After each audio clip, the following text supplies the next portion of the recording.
सभी को मेरा नमस्कार एवं शुभ संध्या। आज के IFPH द्वारा आयोजित हिंदी वेबिनार श्रृंखला के 1080वें भाग में आप सभी का हार्दिक स्वागत है। वेबिनार की शुरुआत हम लोग एक मौन प्रार्थना से करेंगे।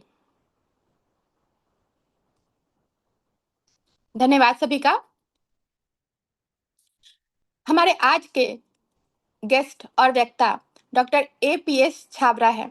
डॉक्टर APS छाबरा सर सहायक प्राध्यापक practice of medicine Jalaram homeopathic medical college में मोरवा से हैं। आज के इस विशेष वेबिनार में हम सभी के बीच उपस्थित डॉक्टर APS छाबरा, जो होम्योपैथिक चिकित्सा के क्षेत्र में एक समर्पित शिक्षक, कुशल चिकित्सक एवं मार्गदर्शक के रूप में जाने जाते हैं। वर्तमान में ये डॉक्टर वर्तमान में ये जय Jalaram homeopathic medical college Morwa में प्रैक्टिस ऑफ मेडिसिन विभाग में सहायक प्राध्यापक के रूप में कार्यरत है। आपने होम्योपैथी में अपनी शैक्षणिक योग्यता उत्कृष्ट रूप से पूर्ण की है और अपने अनुभव एवं ज्ञान के माध्यम से विद्यार्थियों को न केवल सैद्धांतिक बल्कि व्यवहारिक चिकित्सा का भी गहन प्रशिक्षण प्रदान कर रहे हैं। डॉक्टर छाबड़ा का विशेष झुकाव रोगी केंद्रित दृष्टिकोण, क्लासिकल होम्योपैथी के सिद्धांतों एवं आधुनिक चिकित्सा समझ के समन्वय की ओर है। सर ने विभिन्न शैक्षणिक मंचों, सेमिनार एवं कार्यशालाओं में सक्रिय भागीदारी करते हुए होम्योपैथी के प्रचार प्रसार में महत्वपूर्ण योगदान दिया है। हमें पूर्ण विश्वास है कि आज का आपका व्याख्यान हम सभी के लिए ज्ञानवर्धक होगा और व्यवहारिक रूप से उपयोगी सिद्ध होगा। तो IFPH की पूरी टीम की ओर से मैं सर आपका बहुत बहुत इस मंच पे स्वागत करती हूँ और इस मंच पे आपको आमंत्रित करती हूँ कि आप अपना व्याख्यान प्रारंभ करें। और over to you sir. Thank you बहुत बहुत धन्यवाद डॉक्टर साहब, आपने इतने अच्छे से डिस्क्राइब कर दिया। और इतना खैर हमने कुछ किया ही नहीं है अभी जस्ट असिस्टेंट प्रोफेसर है और थोड़ा बहुत रिसर्च में किया है काम, लेकिन हाँ ठीक है, अभी तो बहुत कुछ करना है। ये तो शुरुआत है अभी जैसे जैसे आगे हर हर कार्य को करने के लिए, जैसे आज का जो टॉपिक है वो रिसर्च इन होम्योपैथी का पार्ट 2 लेने जा रहे हैं अपने। तो इसमें हम यही डिस्कस करेंगे। सबसे बड़ी चीज है प्लेटफॉर्म, अपॉर्चुनिटी जिसको हम बोलते हैं अपॉर्चुनिटी। और मैंने अपनी लाइफ में हालांकि ये चीज अनुभव करी, इतना है नहीं बट हाँ जितना मैंने किया है अभी तक, तो यही देखा कि या तो आपको प्लेटफॉर्म मिले या अपॉर्चुनिटी मिले, और नहीं मिले तो आप बनाइए। तो हम आज के ही सेशन में इसके बारे में बात करेंगे कि किस तरीके से, कहाँ से कैसे अपॉर्चुनिटीज मिल रही हैं, और जो अगर बाय चांस आप उन तक नहीं भी पहुंच पा रहे या आप तक वो अपॉर्चुनिटीज नहीं आ रही है, तो आपको उसके अलावा भी ऑप्शंस हैं, तो आपको कैसे उसके थ्रू जाना है। और चलिए फिर बात कर लेते हैं अच्छे से, उसको डिस्कशन में ले ही लेते हैं। मैं स्क्रीन शेयर कर देता हूँ।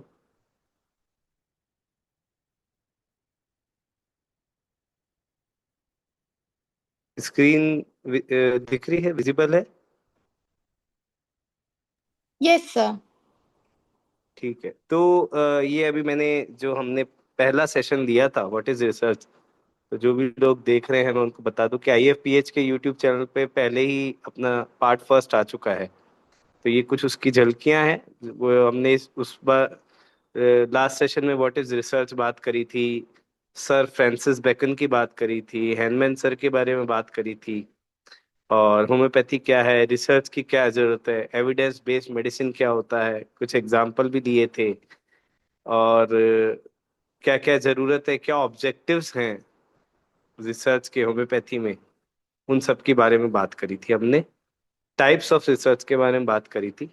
तो अब हम सेकंड पार्ट की तरफ आएंगे, और सेकंड पार्ट में हम कुछ 3-4 टॉपिक्स को जो रिसर्च के बचे हैं हमारे, उसको डिटेल में लेंगे। तो उसमें एक सबसे बड़ा है कि रिसर्च मेथोडोलॉजी होम्योपैथी में रिसर्च मेथोडोलॉजी क्या है। और होम्योपैथी में ही नहीं, ये इन जनरल है। और रिसर्च शुरू कहाँ से हुई, हमने लास्ट सेशन में भी यही बात करी थी कि होम्योपैथी की रिसर्च तो हैनमैन सर से ही शुरू हो गई थी।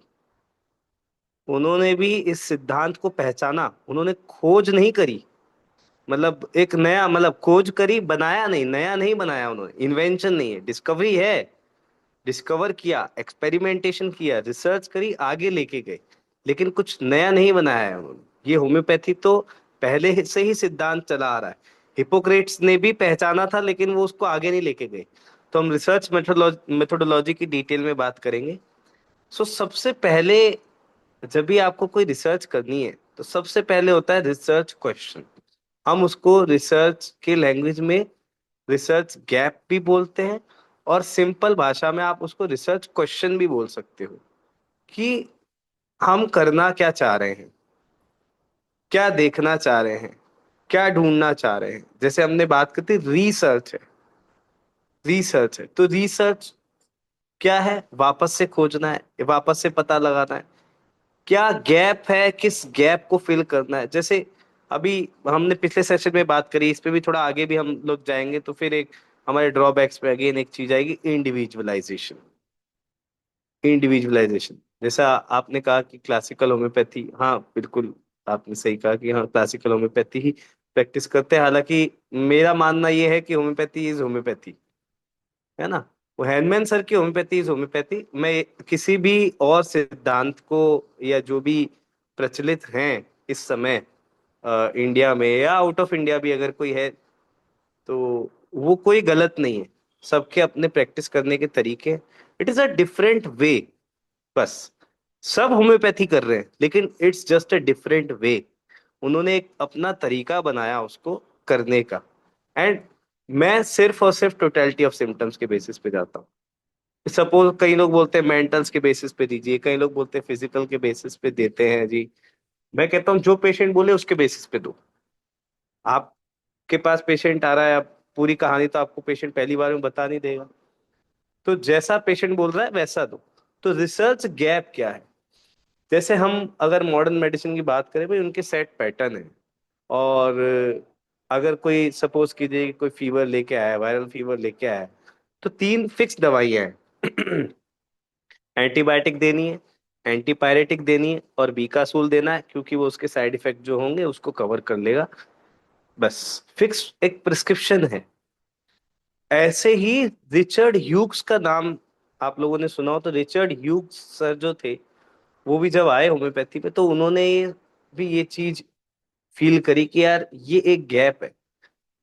और ये गैप कैसा है, हम लोग क्या बात करते हैं, individualisation of patient. Individualisation of patient नहीं है, इंडिविजुअलाइजेशन ऑफ डॉक्टर है।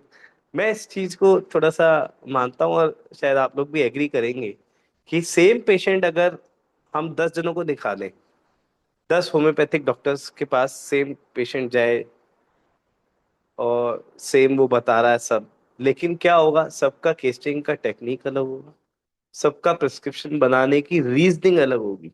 मैं इसलिए कहता हूँ, never justify homeopathic prescription of any other physician. आपने क्या सोच के कार्बोवेज दिया, दूसरे ने क्या सोच के सल्फर दिया, तीसरे ने क्या सोच के ट्यूबरकुलम दिया, दिस इज अ गैप। सो ऐसे बहुत सारे क्वेश्चंस आपको मिलेंगे।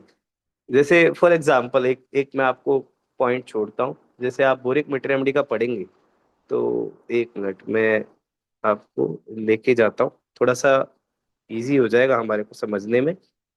हम डायरेक्ट उससे समझ लेंगे। हाँ, तो ये होम्योएंट की एक वेबसाइट है, जिससे हम थोड़ा समझने की कोशिश करेंगे। जैसे बोरिक मल्टीरा मेडिका में आप जाते हैं, और एक मेडिसिन आप सब जानते होंगे, एवेना सटाइवा की हम, सॉरी, एवेना सटाइवा नहीं, एलियम सटाइवम की बात करेंगे। एलियम, एवेना सटाइवा में बहुत यूज करता हूँ। एलियम सटाइवम की हम बात करेंगे। एलियम सटाइवम में देखिए एक लाइन लिखी है बोरिक मटेरियल मेडिका में, थोड़ा सा इसको बड़ा करूंगा, विजिबल है।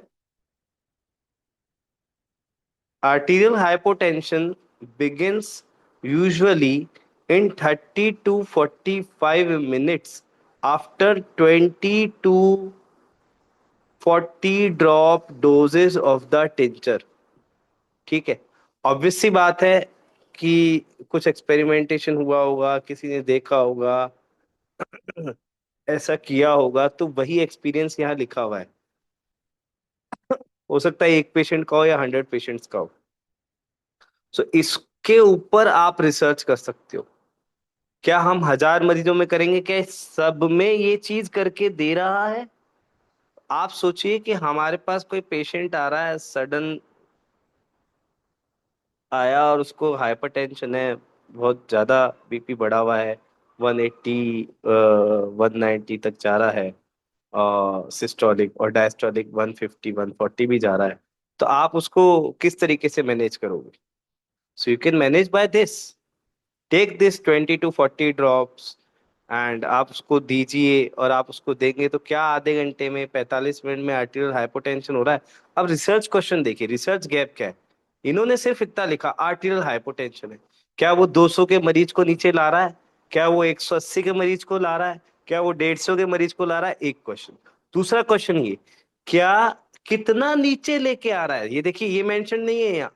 These are the research gap, these are the research questions.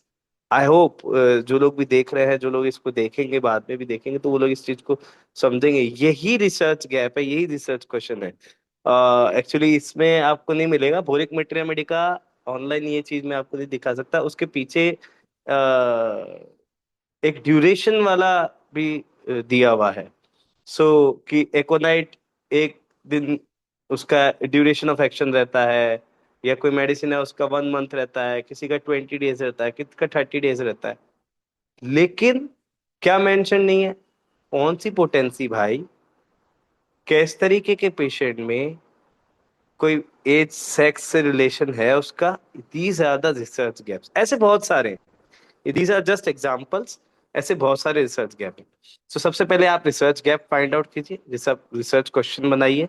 फिर हाइपोथेसिस। हाइपोथेसिस का मतलब होता है कि हम, जैसे इसी का एग्जांपल है एलियम सटाइवम वाले का, इसी के एग्जांपल से अपन पूरा समझ सकते हैं कि हाइपोथेसिस हमने बनाया कि एलियम सटाइवम आधे घंटे में लगभग 30 mm Hg systolic blood pressure, हम एक पॉइंट लेके चलते हैं, डिस्कशन करेंगे तो ये बहुत लंबा चल जाएगा।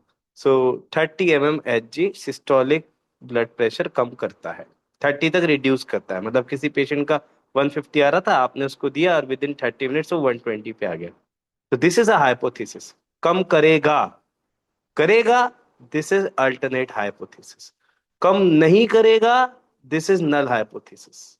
ठीक है? नल मतलब जीरो, नहीं करेगा, कोई सिग्निफिकेंस नहीं है, उसका कोई सिग्निफिकेंट रोल नहीं है, तो दैट इज नल हाइपोथेसिस। करेगा, दिस इज अल्टरनेट हाइपोथेसिस। हम अल्टरनेट हाइपोथेसिस वो रखते हैं जो हम रिसर्च से एक्सपेक्ट करते हैं, जो आउटकम हम चाहते हैं, दैट इज अल्टरनेट हाइपोथेसिस। और उसका अपोजिट, कि जो नहीं चाहते, जो नहीं होगा, जो नेगेटिव है, दैट इज नल हाइपोथेसिस। मैंने बहुत इजी वर्ड्स में आपको समझा दिया। आप किताब में, सॉरी, चेंज होगी, आप किताब में पढ़ोगे तो थोड़ा सा उसको समझने में रहेगा, टफ रहेगा। तो मैंने आपको बहुत इजी वर्ड्स में समझा दिया। हाइपोथेसिस इज क्या है, कि हम करना क्या चाहते हैं, वो आपने एक बनाया कि हाँ ये देखना चाह रहे हैं, और फिर उसके बाद में अल्टरनेट में जो पॉजिटिव रिजल्ट चाहिए वो अल्टरनेट में आ जाएगा, जो नेगेटिव रिजल्ट है वो आ जाएगा null hypothesis. Then comes to research design and sampling. अब रिसर्च डिजाइन बनाना होता है। भैया एलियम सटाइवम मुझे देखनी है, तो एलियम सटाइवम के लिए क्या होगा, किन में देखूं? ऑब्वियस सी बात है, केस किसके लेने पड़ेंगे? हाइपरटेंशन के। आप टॉपिक ही ले रहे हो, आपको टाइटल बनाना पड़ेगा कि एलियम सटाइवम को हम हाइपरटेंशन में देख रहे हैं। तो वो खैर बहुत बड़ी बात है, टाइटल बनाना, और इन सब में जाएंगे तो बहुत लंबा हो जाएगा। सो रिसर्च डिजाइन रेडी करना पड़ेगा। वो रिसर्च डिजाइन में आपको यही देखना है कि हमें हाइपरटेंसिव पेशेंट्स लेने हैं। हाइपरटेंसिव पेशेंट लेने हैं, कोई एज ग्रुप स्पेसिफिक लेना पड़ेगा। कोई स्पेसिफिक एज ग्रुप नहीं लोगे तो भी चलेगा, बट डिजीज आपकी देखनी पड़ेगी। बिकॉज कि हाइपरटेंशन की भी आप बात करोगे, देन यू कम्स अंडर कि hypertension one is essential hypertension, मतलब primary hypertension and secondary hypertension. तो प्राइमरी वाला हम समझ रहे हैं, सेकेंडरी वाले के पीछे ऑलरेडी बहुत सारे कॉजेज होंगे। So suppose a patient is suffering from phaeochromocytoma और सीकेडी का पेशेंट है, तो इस तरीके के जो पेशेंट हैं, या किसी पेशेंट को और कोई एंडोक्राइनल डिसऑर्डर है, हाइपर एल्डोस्टेरोनिज्म है, तो इस तरीके के पेशेंट में भी काम करेगा क्या? तो स्टेप वाइज चलिए। सपोज एक और एग्जांपल इसी का, एक और हम रास्ता लेके चलते हैं। किसी ने ऑलरेडी प्राइमरी हाइपरटेंशन पे ये रिसर्च करी हुई है, हम क्या करें अब? चलो हम सेकेंडरी पे करते हैं। So these are the research gaps, ये रिसर्च गैप है, इसको फिल करना है। इसको फिल करके क्या होगा? इसी से आगे आप रिसर्च करोगे, आप पब्लिश करोगे, तो और लोग उसको पढ़ेंगे, इसको मटेरियल मेडिका में ऐड होगा, तो और लोग उसका, आपकी नॉलेज का, आपकी रिसर्च का इस्तेमाल करके और पेशेंट्स को ट्रीट कर सकेंगे। सो ये रिसर्च डिजाइन बनाना। रिसर्च डिजाइन में सबसे पहले आपको कौन से डिजीज के केसेस लेने हैं, फिर आपको एज ग्रुप लेना है, and age group should have a justification. Age group should always have a justification. भाई, हम अगर 25 से 40 ले रहे हैं, तो 25 से 40 ही क्यों? मैं अभी तो now I am teaching UG since last 6 months, but इससे पहले मैं पीजी, पहले पीजी में ही था।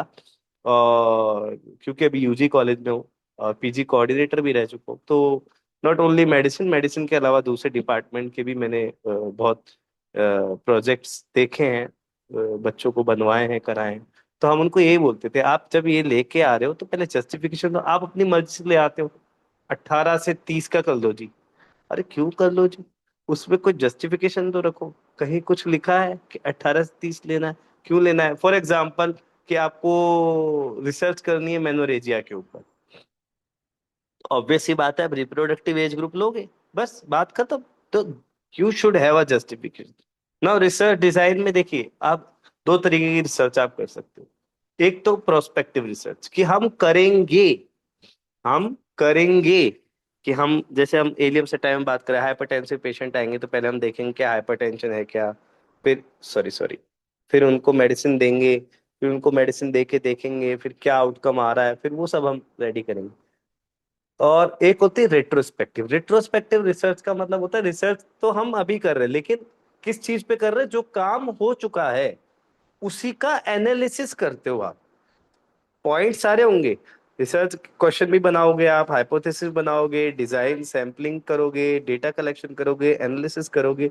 लेकिन जैसे फॉर एग्जांपल, एक बहुत इजी शब्दों में आपको समझाऊं, कि कोई बड़े बढ़िया अच्छे डॉक्टर साहब हैं, या आप किसी ऐसे हॉस्पिटल में वर्क कर रहे हो, किसी मेडिकल कॉलेज में वर्क कर रहे हो, सो वहां पे खूब पेशेंट आपने देखे कि यार लास्ट, बहुत पेशेंट, ऑस्टियोआर्थराइटिस एक बहुत कॉमन, आप ले लो ऑस्टियोआर्थराइटिस, हर हर जगह आपको मिलेगा। सो उसके बहुत सारे पेशेंट आते थे। अब आप उठा लो, ये मैं लास्ट के 5 साल के इस हॉस्पिटल के 1000 केसेस में ये देखना चाहूंगा कि ऑस्टियोआर्थराइटिस के मैक्सिमम मरीज कौन सी दवाई से ठीक हो रहे हैं। अरे बहुत सिंपल से चीज ले लो आप।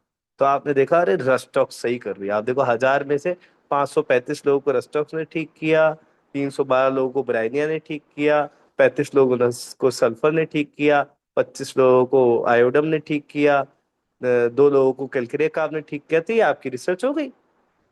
अब अब अच्छा, इसका फायदा कैसे उठा सकते हैं? सपोज कीजिए कि आपके पास बहुत सारे ऑस्टियोआर्थराइटिस के पेशेंट आ रहे हैं, कैंप लगाया आपने कि, तो आप कॉमनली एक रस्टॉक्स मेडिसिन तो दे ही सकते हैं। आप देख रहे हैं कि बहुत सारे लोगों को रस्टॉक्स से आराम आया, तो रस्टॉक्स दे सकते हैं।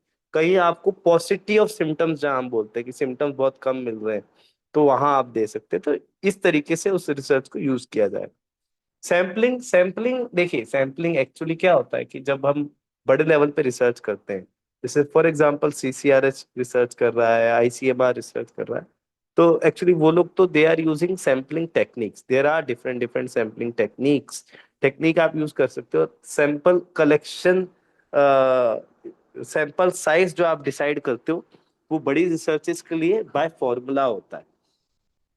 हम लोग जनरली, इशू हमारे साथ क्या आता है कि सपोज कीजिए कि हम अगर सैंपल साइज कैलकुलेशन से चलें, तो हमारे को एक किसी एरिया में रिसर्च करनी, किस सिटी में रिसर्च करनी, सपोज कीजिए पटना में हमें रिसर्च करना है, और हमारे को ओ ऑस्टियोआर्थराइटिस पे रिसर्च करना है। तो हमारा सैंपल साइज जो हमने कैलकुलेट किया, उसके लिए बहुत सारे फैक्टर्स होते हैं। ठीक है, तो सैंपल साइज जो कैलकुलेट किया वो बता रहा है 1064 सैंपल तो आपको लेने ही पड़ेंगे। But you are working in a hospital जहाँ पे इतने पेशेंट आते ही नहीं, और आपका रिसर्च का टाइम पीरियड है 1 साल।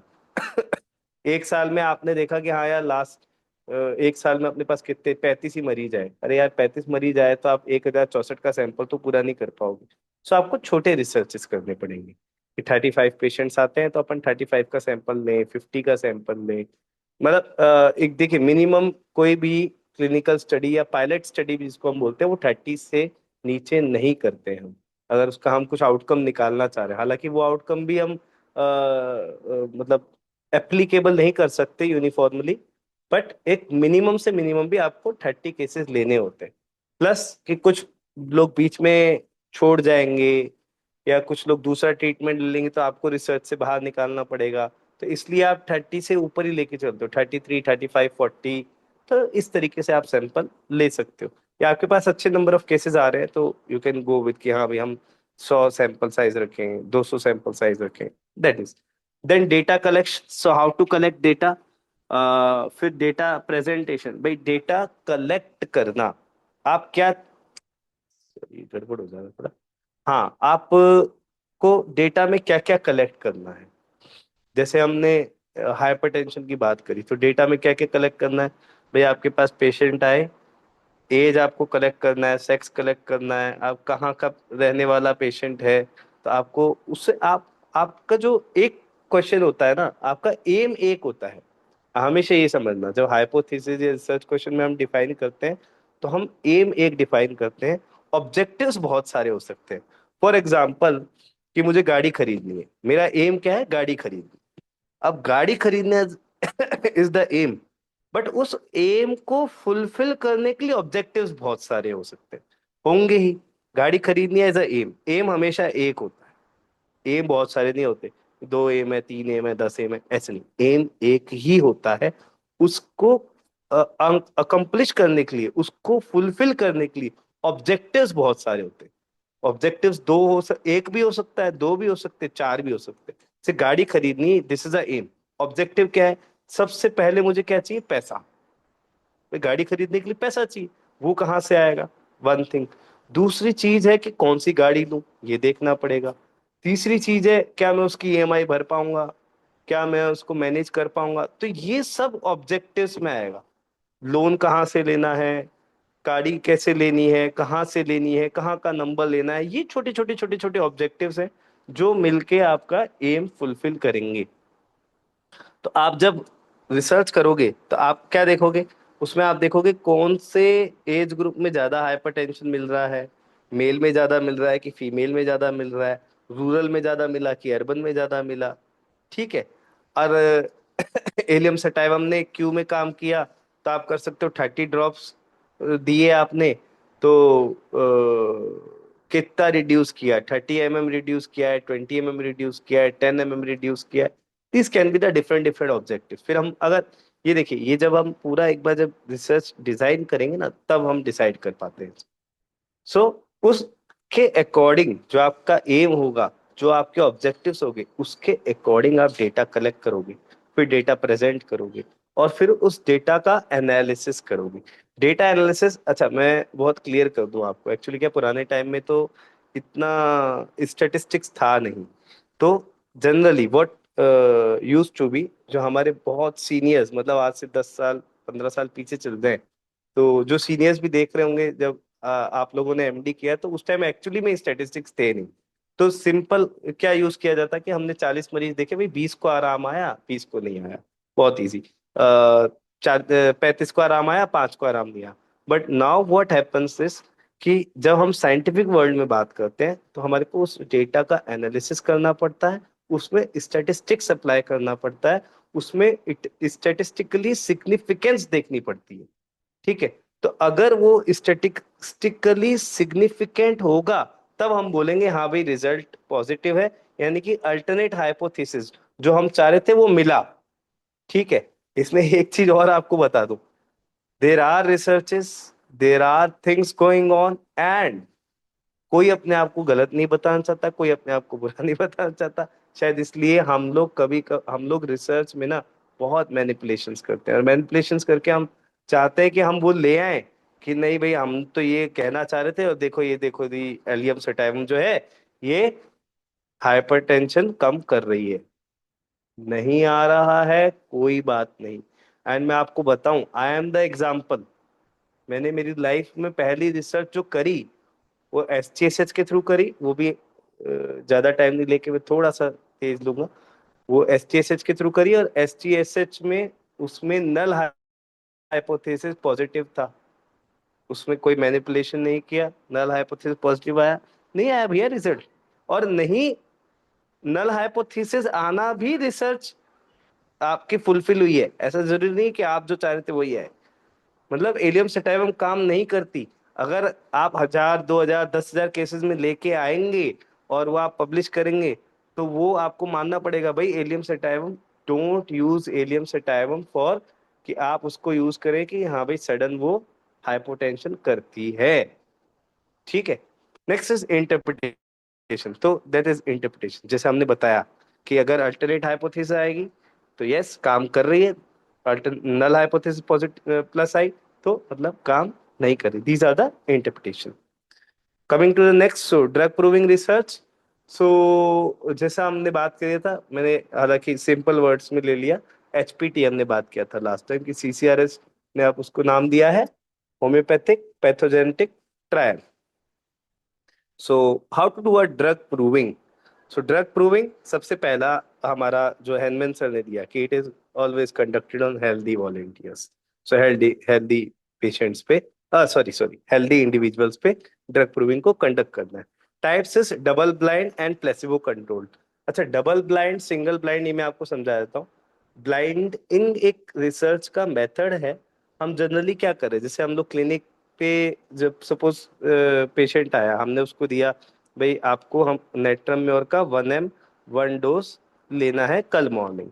आपको पता था, आपने प्रेस्क्रिप्शन बना के पेशेंट को दिया, डिस्पेंसर को दिया, तो डिस्पेंसर को पता है, उसने डिस्पेंस कर दिया।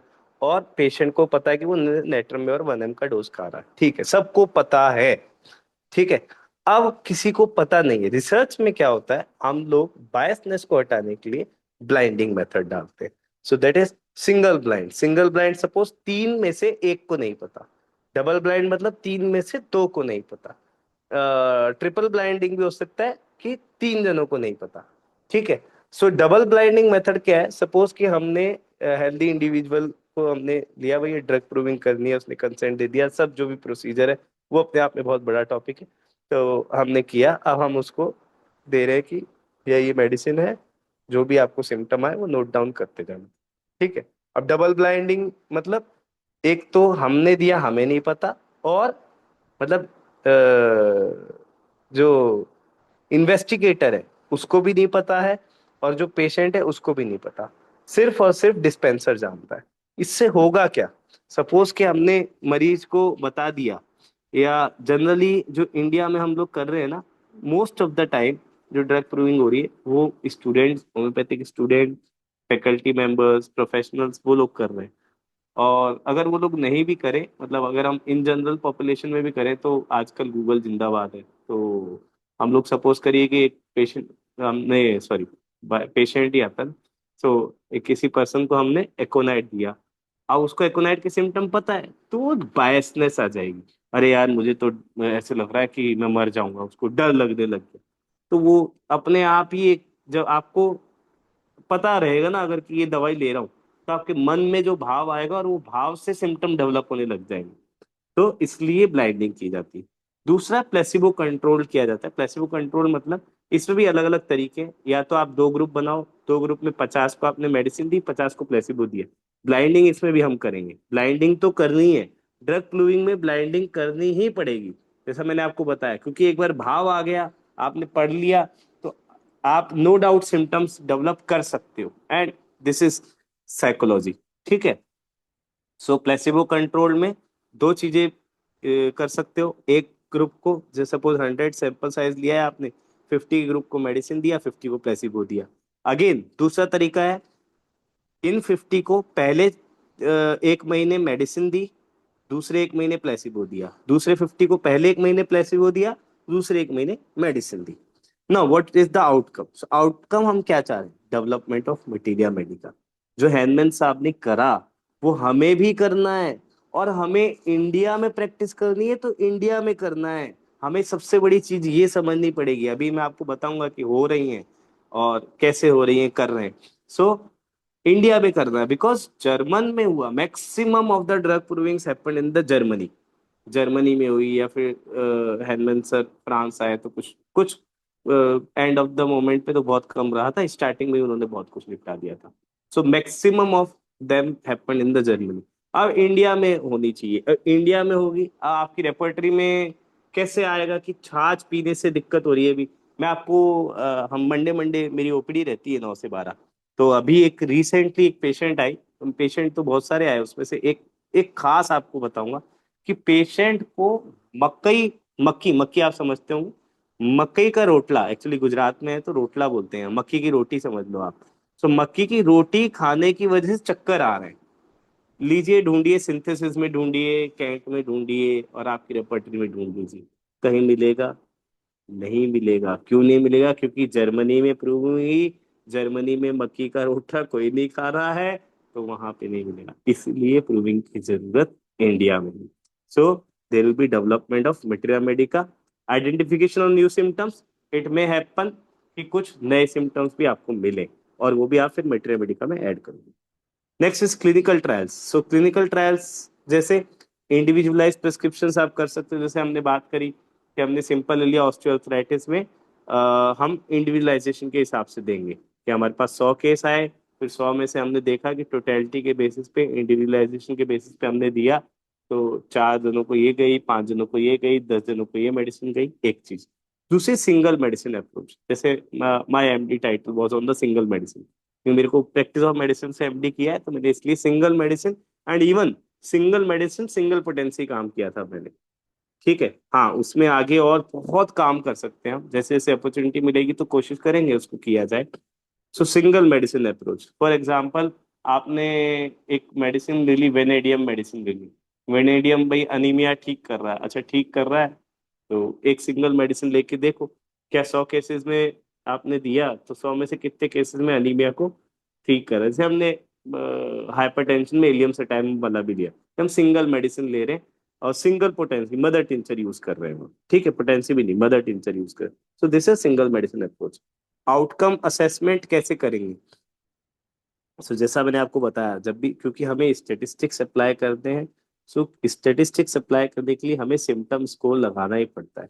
And maximum of the diseases have internationally acceptable symptom score. Symptom score होते हैं जो इंटरनेशनली ऑलरेडी एक्सेप्टेबल है, ऐसे सिम्टम स्कोर बने हुए हैं। जैसे आप ले लो, मेनोरेजिया के लिए पीबीएसी स्केल बनी हुई है, डिप्रेशन के लिए है, ठीक है, ऑलमोस्ट सब के लिए आपको मिल ही जाएगा। और स्किन डिसीजेस के लिए भी मिल जाएगा, सोराइसिस के लिए मिल जाएगा, इन जनरल आप स्किन के लिए यूज कर सकते हो, ठीक है, एलर्जिक राइनाइटिस के लिए मिल जाएगा। और कई जगह, जैसे फॉर एग्जांपल आप जीरेट्रिक एज ग्रुप में कर रहे हो, या फॉर एग्जांपल आप कोई मेंस्ट्रुअल कंप्लेंट पे कर रहे हो, तो उसमें आप quality of life scales use कर सकते हो। There is a very common use, WHO quality of life index. जैसे आपने अगर सपोज कीजिए फॉर एग्जांपल पीटीएसडी का केस लिया, तो उसमें आप WHO QOL यूज कर सकते हो, that is WHO quality of life scale, ठीक है। Now what is the challenges? So blinding is challenging. Blinding जैसा मैंने आपको समझाया, इंडिविजुअलाइजेशन होता है तो वहाँ इश्यूज आते हैं। जैसे अगर आप सिंगल मेडिसिन यूज करोगे, और आप पेशेंट, हाइपरटेंशन वाले पेशेंट फॉर एग्जांपल हमने लिया, तो हाइपरटेंशन वाला पेशेंट में आपको ऑलरेडी बहुत सारी डिजीजेस साथ में मिलेंगी। तो हाँ ठीक है, for a acute you can give allium sativum, but आप अगर कोई पूरा एज अ होल केस लोगे, तो वहां पे आपको लगेगा नहीं यार, इसको हम को कैलकिरिया कार्ब भी देना चाहिए। तो ऐसे ये सब चैलेंजेस आते हैं। तीसरा, placebo control, and it's really an issue कि आप किसी भी पेशेंट को सिर्फ प्लेसिबो पे नहीं छोड़ सकते, ठीक है। नेक्स्ट इज रिसर्च ऑर्गेनाइजेशंस, जैसा हमने कहा था हम बात करेंगे। सो कौन कौन से रिसर्च ऑर्गेनाइजेशन इंडिया में गवर्नमेंट है, कुछ प्राइवेट है, उनकी बात करेंगे। सो गवर्नमेंट में जैसे CCRH is a big name, central council for research in homeopathy. Subhash Kaushik sir is a director general now at present, and there are 33 units across India. And I have also worked as a SRF, senior research fellow. मैंने सिर्फ 6 months काम किया है central research institute Jaipur में। सो अभी इस time CCRH के total 33 units हैं अक्रॉस, इंडिया, जिसमें मेन हेडक्वार्टर न्यू दिल्ली है। एंड उसके अलावा तीन सेंट्रल रिसर्च के इंस्टीट्यूट हैं।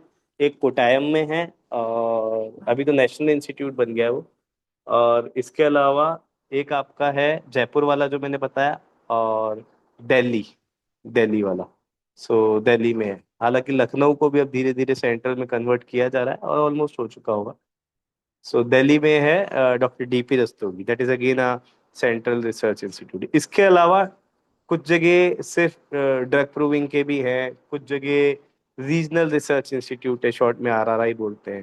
कुछ अभी भी कुछ कॉलेजेस के कोलैबोरेशन के साथ चल रहा है, जैसे सेंट्रल रिसर्च इंस्टीट्यूट जो जयपुर का बना, उससे पहले वो आरआरआई था, वो रीजनल रिसर्च इंस्टीट्यूट था, और मदन प्रताप कुटेटा के बिल्डिंग में ही चलता था पहले।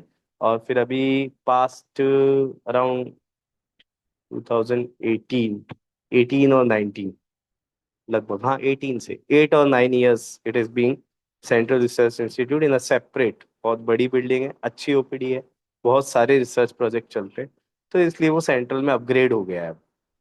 सो ऐसे अभी भी बहुत सारे यूनिट चलते हैं। और इसमें आपको कैसे अपॉर्चुनिटी मिलेगी? So being a BHMS, you can join as JRF, junior research fellow, being a MD, और being a BHMS plus 3 year experience of research, you can join as SRF, senior research fellow. But these are contractual jobs. Research associate भी आप कर सकते हो। Again all these three are contractual jobs. So थोड़ा सा issue रहता है contractual पे, but good. If you want to do a research, you have a platform there. But projects are from CCR. CCR जो प्रोजेक्ट करेगा उसके में आपको काम करना पड़ेगा। Then research officer, that is a permanent post. अभी रिसेंटली दिसंबर में ही उसका एग्जाम हुआ था, रिजल्ट अवेटेड है। सो रिसर्च ऑफिसर जो है वो परमानेंट पोस्ट होती है, and across all the 33 units including headquarter they are posted, and under them उनके ही नीचे जेआरएफ एसआरएफ काम करते हैं। बहुत सारे सीसीआरएच के प्रोजेक्ट होते हैं, सीसीआरएच के खुद के प्रोजेक्ट्स हैं, सीसीआरएच के विद कोलैबोरेशंस बहुत सारे प्रोजेक्ट हैं, और मल्टी सेंट्रिक प्रोजेक्ट्स होते हैं, मतलब एक सेंटर से ज्यादा, एक ही प्रोजेक्ट तीन चार जगह चल रहा है ऐसे। Then NIH, national institute of homeopathy, आप सब जानते होंगे, कोलकाता में तो it is being more than 50 years. और अभी दिल्ली में नरेला में रिसेंटली पिछले 3-4 साल से रनिंग है। और again it comes under NIH only, NIH का ही एक पार्ट है वो। एंड सीसीआरएच और एनआईएच, सो एनआईएच भी इंडिपेंडेंटली भी रिसर्चेस करता है। So CCRH and NIH both comes under ministry of AYUSH, government of India. Then homeopathic medical colleges all over India, approximately 250 medical colleges हैं। सो वो सब कहीं ना कहीं रिसर्चेस करते ही हैं। और बहुत नामी अगर मैं लूँ तो जैसे पालघर इंस्टीट्यूट है, सो वो लोग अच्छी रिसर्चेस करते हैं। भारतीय विद्यापीठ है, ये लोग रिसर्चेस करते हैं। फादर मिलर में बहुत रिसर्चेस चलती है। So these are big names, और भी हैं, एमपी के में भी चलती है। एंड ऑलमोस्ट जहाँ पे पीजी है, सो अगर पीजी जहाँ चल रहा है या पीएचडी जहाँ चल रहा है, तो वहाँ तो हर जगह रिसर्च होती है। एंड जैसे हमने एसटीएसएच का बात किया था, तो क्योंकि सीसीआरएस ने एक स्कीम निकाली हुई है एसटीएसएच, जो यूजी स्टूडेंट्स के लिए होता है। सो उसको भी अगर हम चाहेंगे तो कभी डिटेल में हम ले सकते हैं। और एसटीएसएच में 6 महीने का एक छोटा research project, UG student under the mentorship guideship of full time faculty, वो लोग करते हैं रिसर्च। तो इससे क्या होता है कि यूजी से, एंड दैट मैंने 2016 में किया था, और वहीं से आप रिसर्च का एक सीख जाते हो कैसे करना है क्या है। हालांकि उस लेवल पे बहुत सारी चीजें समझना is not an easy task, इसलिए गाइड की जरूरत होती है, मैक्सिमम काम गाइड को करना पड़ता ही है। बट हाँ ठीक है, वहां से आप धीरे धीरे आपका इंटरेस्ट जागता है तो आप सीख जाते हो, आप करने लग जाते हो। एंड होम्योपैथिक मेडिकल कॉलेज जैसे हमने बात करी, पीएचडी पीजी है तो वहाँ तो वैसे भी हो ही रहा है। ठीक है। Then homeopathic medical colleges government भी है, प्राइवेट भी है। देन कुछ प्राइवेट इंस्टीट्यूट भी है, या कुछ लोग इंडिविजुअल भी कर रहे हैं। जैसे कई लोग, डॉक्टर गिरीश गुप्ता सर का नाम जानते होंगे, लखनऊ के, he is a very known physician, and seminars वगैरह भी अटेंड करते हैं। So he is doing the researches individually. So आप इंडिविजुअली भी रिसर्चेस कर सकते हो। जैसे हमने स्टार्टिंग में मैंने आपको बात की थी ना, कि प्लेटफॉर्म मिलता है, अपॉर्चुनिटी मिलती है, well and good, otherwise create कीजिए, अदरवाइज सोर्सेस हैं। तो सीसीआरएच का ही एक और स्कीम है, that is extra mural research. Extra mural research का मतलब ये होता है कि सीसीआरएच में तो ऑलरेडी रिसर्चेस चल ही रही है, वो लोग जो प्रोजेक्ट बना रहे हैं उसमें उनके जितने भी 33 सेंटर्स है वहां पे रिसर्चेस चल रही है। बट आप अगर कोई इंडिविजुअली कोई रिसर्च करना चाह रहे हो तो एक प्रपोजल रेडी कीजिए, उसका आपको बहुत कुछ रेडी करना पड़ेगा। सो वो पूरा प्रपोजल आप सीसीआरएच भेजिए, अगर वो प्रपोजल पास होगा तो आप खुद भी रिसर्च कर सकते हो। And no doubt Girish Gupta sir is doing extra mural researches. Then इसके अलावा कुछ प्राइवेट इंस्टीट्यूशंस डायरेक्ट कर रहे हैं, जैसे अगर आपने नेशनल एकेडमी ऑफ होम्योपैथी का नाम सुना है, national academy of homeopathy India, it is based in Nagpur. So Kasim Chimthanwala sir और आदिल चिमथनवाला सर, तो दे आर डूइंग रिसर्चेस, वो लोग ड्रग प्रूविंग्स भी कर रहे हैं। सो मैंने जैसे आपको कहा कि सीसीआरएच भी ड्रग प्रूविंग्स करता है, एनआईएच भी करता है, होम्योपैथिक मेडिकल कॉलेजेस में भी सीसीआरएच के कोलैबोरेशंस के साथ ड्रग प्रूविंग्स होती हैं, and national academy of homeopathy भी ड्रग प्रूविंग्स करता है, and they are doing very good job. Then again life force homeopathy, it is based in Mumbai, doctor Rajesh Shah sir, so वो भी बहुत सारी रिसर्चेस कंडक्ट कर रहे हैं। So these are the research organisations, जो कुछ गवर्नमेंट कुछ प्राइवेट सब लोग मिलके बहुत सारी रिसर्चेस कंडक्ट करते हैं। Next is what is the future scope, if we talk about future scope of research, so क्या है scope. So first is integration with modern diagnostics. जैसे अभी रिसेंटली 24 दो दिन पहले ही एक और स्कीम सीसीआईएच की है जिसका नाम है MD quality डेजिटेशन।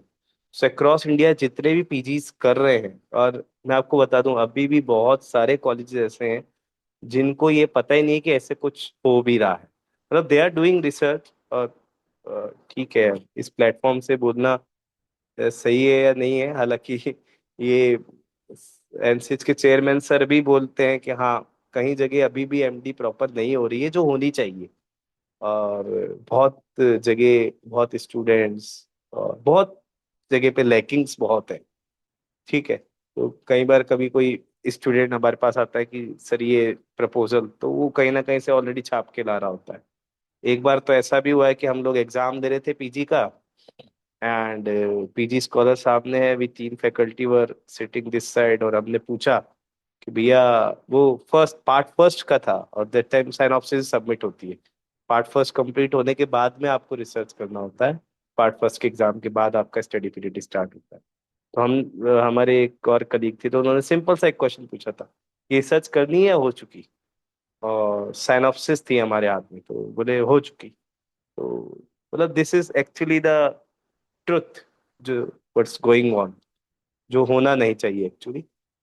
And no doubt जब मैं भी पीजी में था, कोऑर्डिनेटर था, तो मैंने बहुत सारी चीजें करने की कोशिश करी, आगे ही मौका मिलेगा तो उसको करेक्ट करने के, उसको सही से करने कराने की कोशिश करेंगे।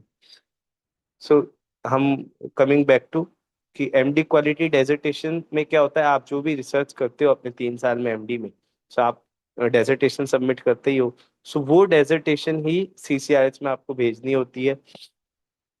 अगर आप शॉर्टलिस्ट होते हो, प्रेजेंटेशन होता है, प्रेजेंटेशन होता है, तो आप उसमें सेलेक्ट होते हो कि अभी आपकी रिसर्च अच्छी है, और इसके बेसिस पे आपको स्कॉलरशिप दी जाएगी। अभी तो 35 + 15,000 है लगभग। सो हमारे टाइम पे 25,000 था। सो उसमें हम मैंने कुछ रिसर्च प्रोजेक्ट्स पूरे जो अभी रिजल्ट आया फाइनल उसमें देखे, तो वहाँ पे कई जगह लोगों ने, जैसे फॉर एग्जांपल कुछ स्कॉलर ना आईजीई यूज किया है, कि हम पेशेंट को दवाई दे रहे हैं, इंडिविजुअलाइज दे रहे हैं, और हम आईजी लेवल्स देख रहे हैं क्या वो कम हो रहे हैं या नहीं कम हो रहे हैं in case of allergy. So this is, ये पॉइंट मैंने आपको इसलिए लिया ताकि मैं आपको इंटीग्रेशन विद मॉडर्न डायग्नोस्टिक समझा पाऊँ।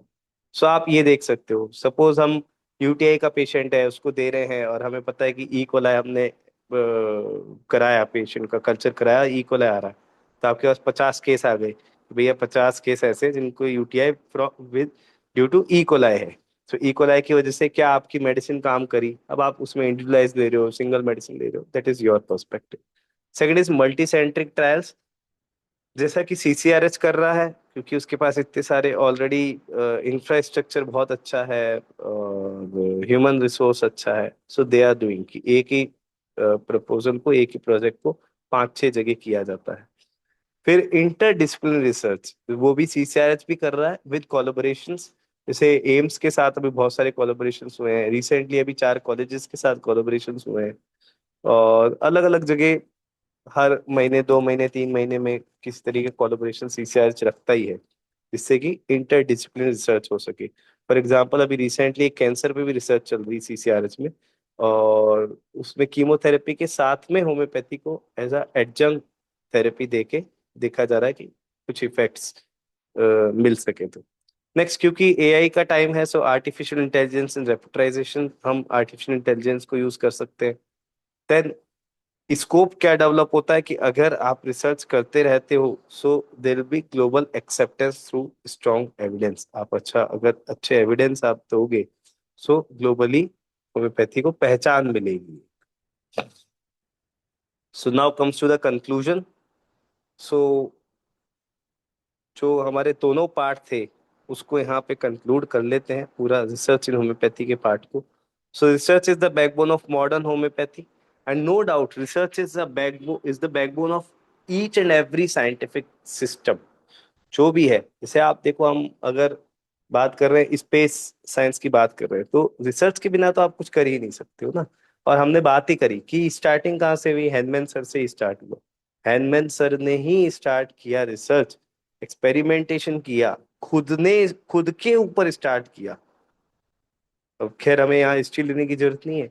सो खुद के ऊपर स्टार्ट किया, और वहीं से होम्योपैथी को इतना बिल्डअप किया।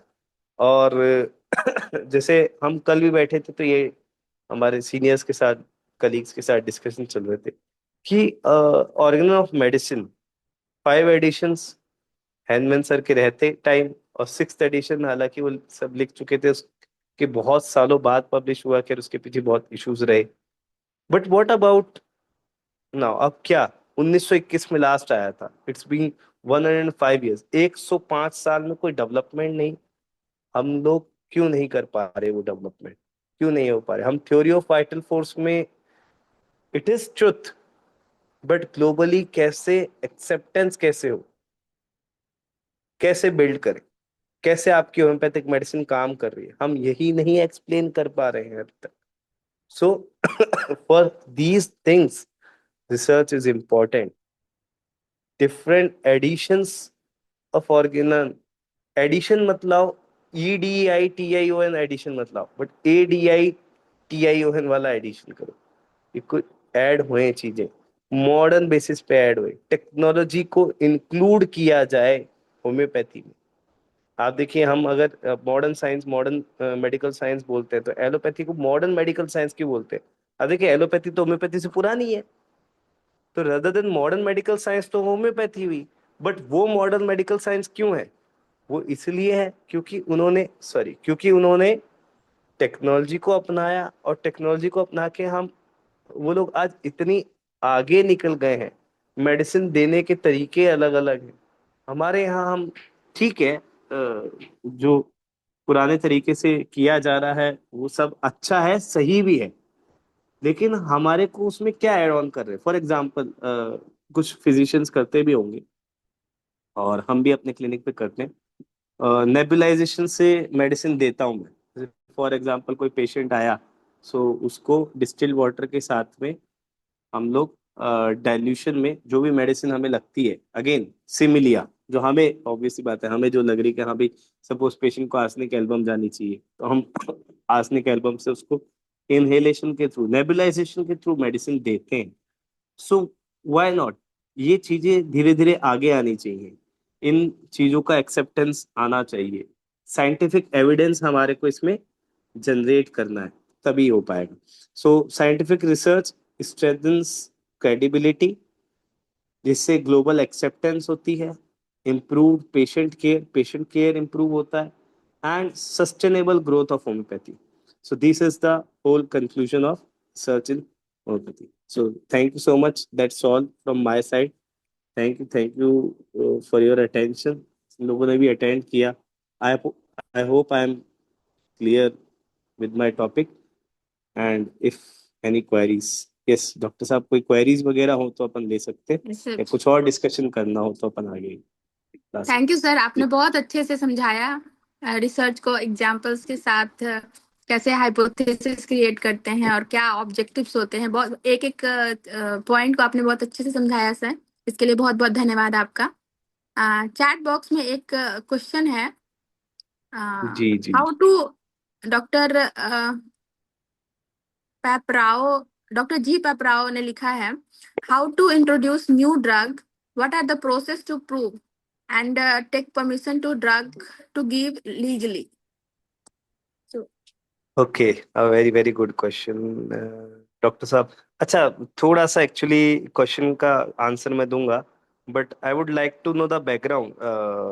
डॉक्टर साहब, कुछ बैकग्राउंड आपका क्या है? मतलब you are a private practitioner, और इफ कोई आप किसी एसोसिएशन के साथ जुड़े हुए हैं, कॉलेज के साथ जुड़े हुए हैं? क्योंकि देखिए चीजें बहुत चेंज हो जाती है, इसलिए तो Good evening, हम sir. बैकग्राउंड जान सकते? जी Good evening, sir. I am Dr. Papa Rao, BHMS. जी जी। I am Jagayapeta, Andhra Pradesh, from Andhra Pradesh okay, state. Yes Uh, yes yes, I know. Okay, I am practicing homeopathy since 20 years, sir. So you are And uh I am private maintaining, practitioner? private practice. I am maintaining 10-bedded homeopathic nursing home, sir, in Jagayapeta. Okay, good good good. So actually sir, see देखिए, जब if we have to introduce any new medicine, तो जैसा हमने बात करी, extra mural research वगैरह भी कर सकते हैं आप, बट आपको अप्रूवल्स लेने पड़ेंगे। If you want to introduce a new medicine, you need approvals. And पहले आप सीसीआर से बात कीजिए, डायरेक्ट सीसीआर से बात कीजिए। इसमें कोई वो बीच में किसी की जरूरत नहीं है। कोई डायरेक्ट आप बात कर सकते हैं। आप उनको प्रपोजल्स भेजिए कि ये हम करना चाह रहे हैं, आप चाह क्या रहे हैं। सबसे पहले आप वो उनको बताएंगे ना, तो वो लोग आपको उस हिसाब से गाइड करेंगे।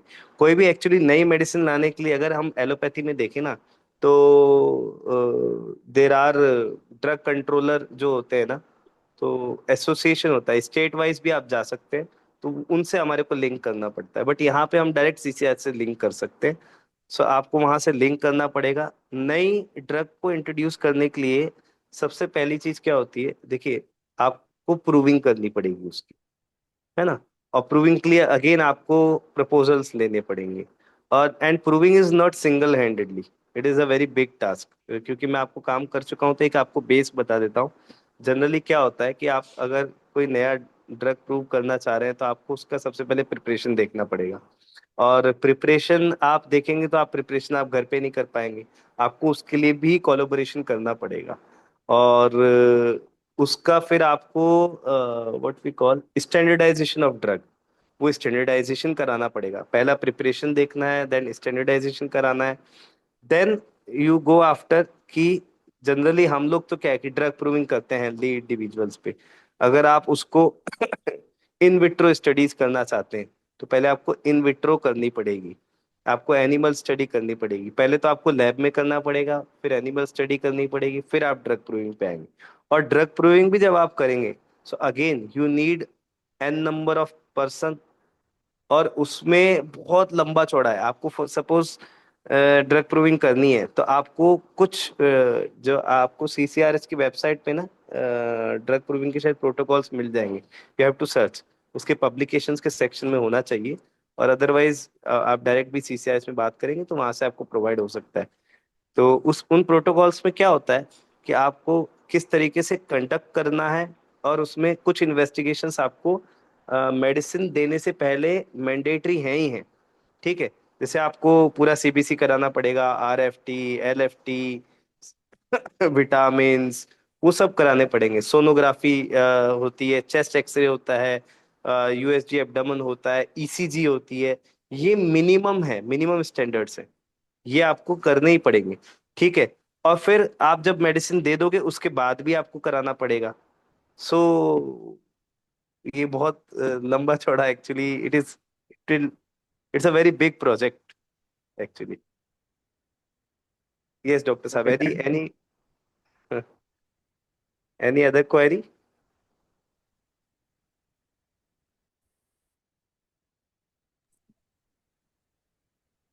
नो सर, आई मैं ऐसे भी पार्टिसिपेंट्स को रिक्वेस्ट करती हूँ कि अगर कोई और क्वेरी है तो हमारे पास अभी समय है, या किसी भी समय अगर डिस्कशन मोड ज्यादा चाहते हैं तो आप हैंड रेज कर सकते हैं या क्वेश्चन चैट बॉक्स में टाइप कर सकते हैं। हाँ बिल्कुल, भी है 4 मिनट्स अभी, हम लोग क्वेश्चन ले सकते हैं। सानी सर अभी शायद है नहीं, नहीं तो अदरवाइज उनके साथ अच्छा डिस्कशन हो जाता। ठीक है। अभी रिसेंटली, अच्छा हम थोड़ा सा वो ले लेते हैं, अगर कोई क्वेरी आती है तो ठीक है, बाकी 3 मिनट्स हैं अभी। जैसे अभी रिसेंटली रिसर्च ऑफिसर का एग्जाम हुआ था। जनरली अगर कोई उसमें इन्वॉल्व होना चाहे, सो मिनिमम एक एमडी रिक्वायरमेंट होता है। और अच्छा, बेस्ट ये है कि आपके पास अगर कोई रिसर्च एक्सपीरियंस रहा हो तो उसका पहले एग्जाम होता है, देन इंटरव्यू होता है। और बट उसकी अपर एज लिमिट है 40। रिसर्च ऑफिसर के लेवल पे एक प्लस पॉइंट ये है कि आप अपने खुद के रिसर्च प्रपोजल्स बना सकते हो। मतलब आपको सीसीआरएच का इंफ्रास्ट्रक्चर मिलेगा। आप रिसर्च प्रपोजल बना के आप सबमिट कर सकते हो। इवन एसआरएफ पे भी I got opportunity, no doubt. हमारे मैंने सीआरआई जयपुर में वर्क किया, so I was directly under the officer in charge doctor Nidhi Mahajan ma'am, और उन्होंने मेरे से एक रिसर्च प्रपोजल बनवाया था। ठीक है, वो बात अलग है कि उसमें, क्योंकि मैंने छोड़ भी बहुत जल्दी दिया, 6 महीने में। और उसमें वो उनकी जो साइंटिफिक कमेटी की मीटिंग हुई थी तो उसमें अभी एक्सेप्ट नहीं हुआ था तब तक। सो अदरवाइज वो हम आगे करते। And I have work there in project PTSD के प्रोजेक्ट चलते हैं, वॉट्स के प्रोजेक्ट जयपुर में चलते हैं। तो बहुत सारे project they are already doing. जैसे मैंने आपको नेशनल एकेडमी का ऑफ होम्योपैथी का बताया, तो national academy of homeopathy doctor Aditya Chintanwala sir, और जैसे डॉक्टर राजेश शाह सर है, he is also having a team. So ये लोग ड्रग प्रोविंस भी करते हैं। जैसे एक, फॉर एग्जाम्पल, एक आपको एग्जाम्पल दूं, बहुत पहले उन्होंने एक बार एकोनाइट फेरोक्स की भी क्यों ड्रग प्रूविंग भी करी हुई है। So, वो लोग भी बहुत सारे रिसर्च प्रोजेक्ट करते हैं। अगर कोई करना चाहे तो उनके साथ भी कोलैबोरेट किया जा सकता है। या कोई यंग अगर करना चाहे तो direct they can join team, their team also.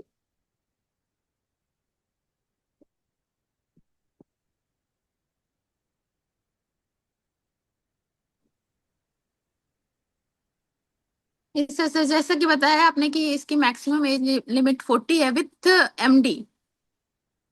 हाँ, एमडी और रिसर्च ऑफिसर के लिए रिसर्च 40। ऑफिसर की एग्जामिनेशन 40 है। होता है रिसर्च अफसर के लिए। हेलो सर, जी सर, जी कौन सर। लेते हैं एग्जामिनेशन, कौन लेते हैं?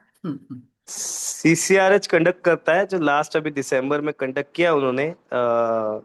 क्योंकि नंबर ऑफ कैंडिडेट्स कम होते हैं तो 4 सिटीज में हुआ था। तो यूपीएस अ, यूपीएससी भी तो लेती है। नहीं, UPSC UPSC. Government government sector से यूपीएससी में लेती है ना एग्जामिनेशन रिसर्च हाँ अफसर का। हाँ, यूपीएससी लेता है, बट सीसीआरएच के रिसर्च ऑफिसर सेपरेट होते हैं। सो सीसीआरएच के रिसर्च ऑफिसर का सीसीआरएच खुद कंडक्ट करता है। हालांकि यूपीएससी का रिसर्च अफसर। हाँ, वो यूपीएससी कंडक्ट करेगा, बट उस पे हाँ, इतना अभी इतना डेवलपमेंट है नहीं। मतलब यूपीएससी डायरेक्टली कोई रिसर्च कंडक्ट करा नहीं रहा। मतलब यूपीएससी जो ले रहा है, जैसे अभी लास्ट मैंने एनआईएच का बताया। हमारी बेटी यूपीएससी से गई है आरओ बन के रिसर्च अफसर आयुष मंत्रालय दिल्ली में। जी जी जी। तो वो सीसीआरएच से कहीं ना कहीं उसमें वो होंगे। नहीं नहीं नहीं, नो सीसीआरएच, अच्छा अच्छा। एनआईएच का प्रोडक्ट है। सीधा यूपीएससी कंडक्ट की, यूपीएससी से जो है वो अच्छा। सिलेक्ट हुई, आरओ बनी हाँ हाँ रिसर्च हाँ अफसर आयुष मंत्रालय दिल्ली।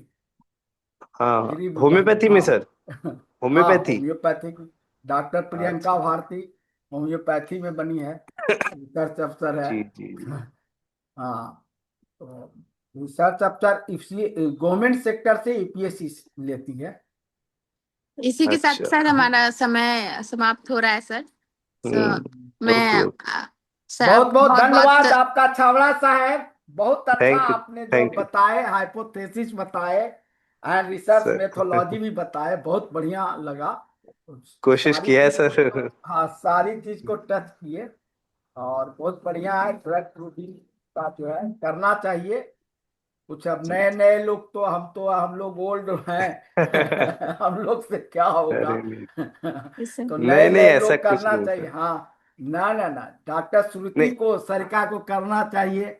अभी जो है वो करेगी बढ़िया। नहीं, ठीक है, बहुत आप बहुत लोग का सर, धन्यवाद। जी जी सर, ठीक है ठीक हाँ, है। यस अरे हम लोग तो सर। दवाई देते हैं, पेशेंट ठीक होता है, बस वाह वाह करता है तो इसी के साथ हमारा ये अभी हिंदी सेशन का समय समाप्त हो रहा है। तो मैं ओके IFPH ओके की मैम। पूरी टीम की ओर से सर छापरा सर आपका बहुत बहुत धन्यवाद और आभार व्यक्त करना चाहती हूँ। आपका सेशन बहुत ही ज्ञानवर्धक और बहुत ही अच्छा था। और इसी के साथ मैं सभी पार्टिसिपेंट्स का भी आभार व्यक्त करती हूँ। और ये सेशन यहीं पे समाप्त होता है। मैं ये सेशन अब इंग्लिश सेशन को हैंड ओवर करती हूँ। Over to Dhyanesh sir. Thank you.